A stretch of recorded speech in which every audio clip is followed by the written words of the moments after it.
Olá, seja bem-vindo a mais um vídeo da Academia da Teologia, aqui com o professor Wellington Barros. E, obviamente, não poderia ser diferente o vídeo dessa semana, o tema da Quaresma e da campanha da fraternidade, já que nós estamos iniciando esse tempo forte na igreja, que é a Quaresma, tempo de preparação à Páscoa do Senhor, e no Brasil, esse tempo de rever a nossa vida é acompanhado pela campanha da fraternidade. Então, se você quiser conhecer um pouquinho mais sobre a campanha da fraternidade desse ano, sobre as campanhas anteriores e por que, né, que nós temos na Igreja do Brasil a campanha da fraternidade no tempo da Quaresma, eu convido você para ficar conosco e assistir esse vídeo até o final. Então, Quaresma, preparação à Páscoa do Senhor. Como dizia, tempo forte de penitência, de conversão, de oração, de jejum, de reconciliação. Dentro deste processo de conversão, de penitência e reconciliação, a cada ano, um tema é destacado como sinal de que realmente nós necessitamos de conversão.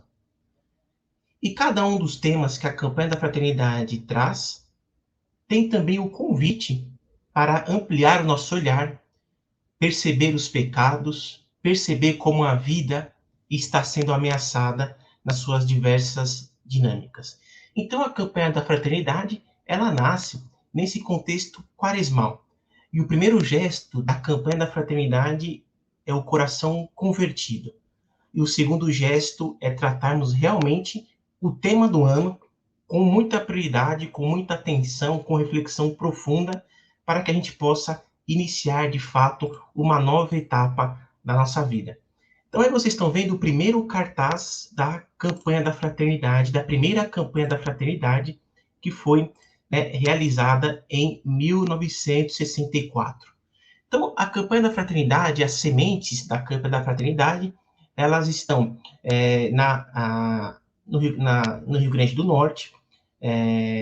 Em 1962, tivemos lá uma iniciativa de uma campanha da fraternidade, na Quaresma de 1962, e depois a campanha da fraternidade foi assumida ah, na Igreja do Brasil. Então, a partir de 1964, a campanha da fraternidade tornou expressão de comunhão, conversão e de partilha. E o que objetiva a campanha da fraternidade? A campanha da fraternidade, ela objetiva a solidariedade, um gesto concreto durante a quaresma, né? Ela objetiva a comunhão na construção da verdadeira fraternidade. E também a conversão, ou seja, que nós possamos deixar se transformar pela vida fecundada do Evangelho. Também nos convida a partilha a partir da lógica do reino de Deus. E as campanhas da fraternidade, elas têm, né, objetivos que são comuns, que são permanentes. Então, quer dizer, alguns desses objetivos são despertar o espírito comunitário e cristão do povo, ou seja, levar o povo a se comprometer em busca do bem comum, também educar para a vida em fraternidade a partir da justiça e do amor, renovar em cada um de nós, na igreja, a responsabilidade, né, na promoção humana, na dignidade humana, em trabalhar para amenizar os sofrimentos da humanidade. Então, esses são alguns dos objetivos permanentes de cada uma das campanhas da fraternidade, podemos dizer assim, desde 1964. Então, são objetivos muito concretos, né? E aí vocês estão vendo alguns cartazes de algumas campanhas da fraternidade, né, que já se passaram.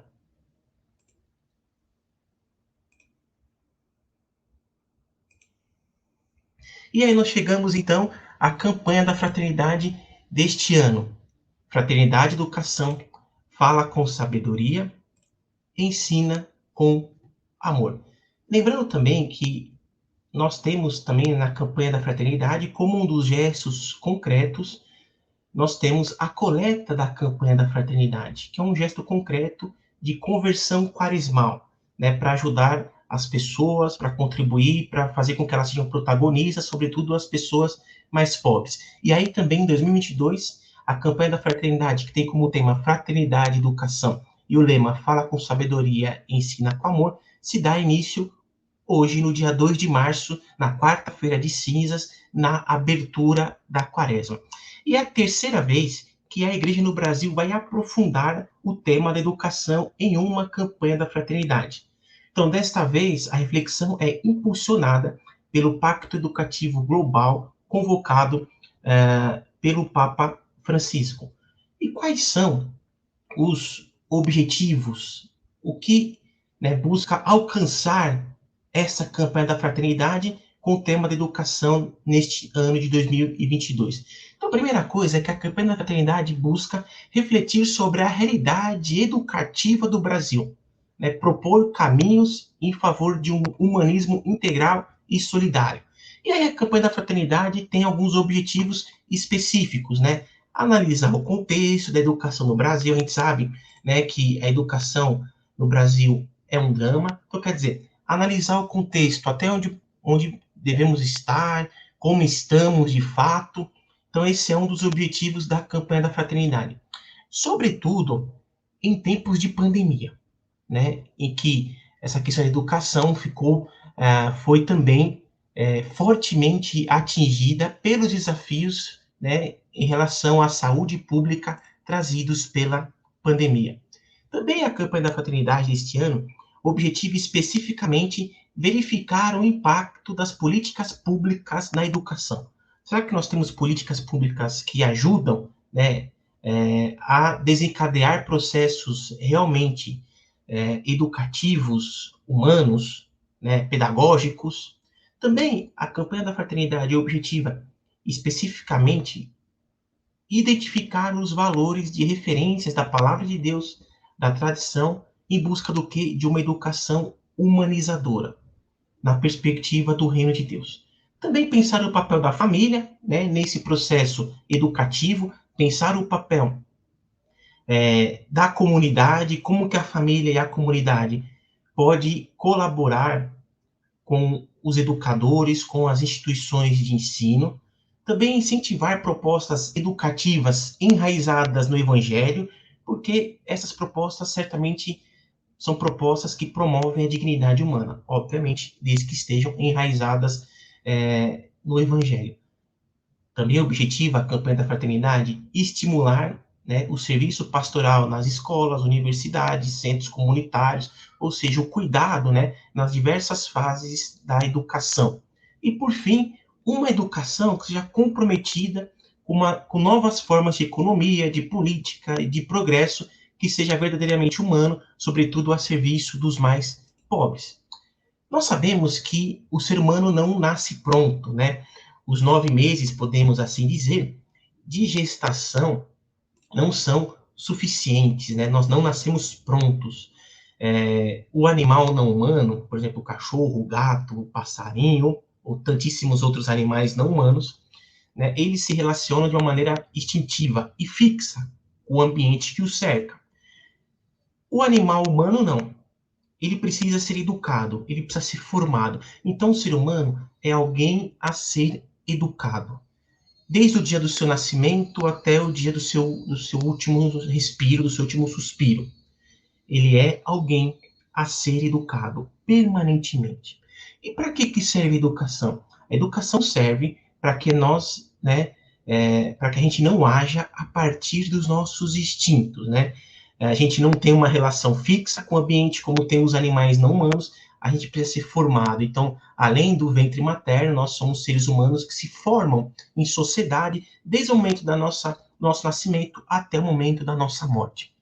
Para que serve a educação? A educação serve para que a gente possa viver bem, a gente possa viver minimamente harmonia, em comunhão, respeitando uns aos outros.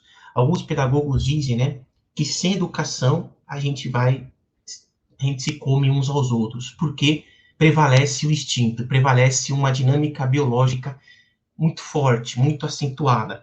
Então, se um povo tem restrições para acolher, por exemplo, imigrantes e refugiados, né, pensa apenas, primeiramente, na sua própria sobrevivência, para depois pensar nos outros. Vamos garantir primeiro aqui para nós, vamos garantir primeiro para os nossos, depois o que sobrar a gente pensa nos outros. Esse é um povo, assim dizer, nessa dinâmica muito mal educado, porque primeiramente está pensando nos seus instintos, em sanar as suas necessidades, e não tem a capacidade de olhar para as pessoas, outros seres humanos, que também precisam, que também querem talvez chegar àquele país para poder sobreviver, para poder viver de uma maneira menos custosa.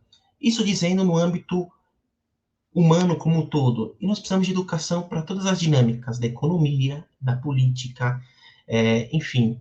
Então, o ser humano é alguém a ser educado. Sem educação, de fato, prevalece os nossos instintos não fixos, né, como é dos animais não humanos, e prevalece a luta pela sobrevivência. Sobretudo no tempo como este, tempo de pandemia, essa luta pode se tornar ainda mais voraz. Então, é cada um por si e Deus por todos. Para não ser cada um por si e Deus por todos, nós precisamos de educação. E aí a campanha da fraternidade nos lembra que nós precisamos ser educados para a fraternidade, para fazer o bem, né? E na comunidade, né? E na fé cristã, nós também precisamos ser educados, né? Ser educados para cuidar das pessoas, ser educados para sermos fraternos, sermos educados para viver em comunidade, para viver o reino de Deus. Então, nós precisamos ser pessoas educadas também para viver os valores básicos e fundamentais na comunidade. Então, se uma comunidade ela tem lá certas dificuldades, né? Tem muita fofoca, tem muita gente puxando o tapete um dos outros, né? Tem muita disputa, muita panela. Podemos dizer assim que é uma comunidade mal educada, que não entendeu nada o que é ser comunidade, que não entendeu nada o que é ser cristão em comunidade. Então, nesse sentido, né, a educação, a formação, não é só para o âmbito da vida humana, social, política, econômica, mas é também, sobretudo, para a vida comunitária. Então, se a gente quer viver melhor também em comunidade, nós precisamos de educação. Então, certamente, quem nunca teve essa impressão, né, que a educação seria a solução de todos os problemas, né? Lógico que ela não é, mas é uma ferramenta importantíssima para que a gente possa criar um mundo novo. E nesse sentido, a nossa fé cristã tem elementos fundamentais para nos ajudar a uma educação humanizadora. Por quê? Porque nada daquilo que é verdadeiramente humano é estranho à fé cristã. Então, o amor, o perdão, a misericórdia, a compaixão que vem de Cristo, que nos revela Deus e o ser humano, também são valores que podem e devem ser vividos e testemunhados em todos os processos educacionais, porque nada o que é verdadeiramente humano é estranho à nossa fé cristã, porque Deus se faz humano em Jesus de Nazaré. Pois bem, eis aí a campanha da Fraternidade 2022. Aí está a Quaresma, um importantíssimo momento da vida eclesial e litúrgica da vida de todo batizado em preparação à Páscoa. Hora de rever, relacionado com a campanha da Fraternidade, como nós estamos, aonde estamos, pessoalmente, na nossa formação, na nossa educação, nosso bem viver, na construção do bem comum, na vida comunitária. E como nós estamos enquanto país, enquanto continente, enquanto seres humanos, enquanto comunidade humana. Estamos, né, comendo uns aos outros, para dizer assim, ou somos pessoas educadas que não pensam primeiramente na nossa sobrevivência, mas na fraternura, na fraternidade com ternura. É um convite que a Igreja do Brasil nos lança, no contexto da Quaresma, para pensar a conversão, a partilha, a comunhão. Um tema, educação, fraternidade e educação. Fala com sabedoria e ensina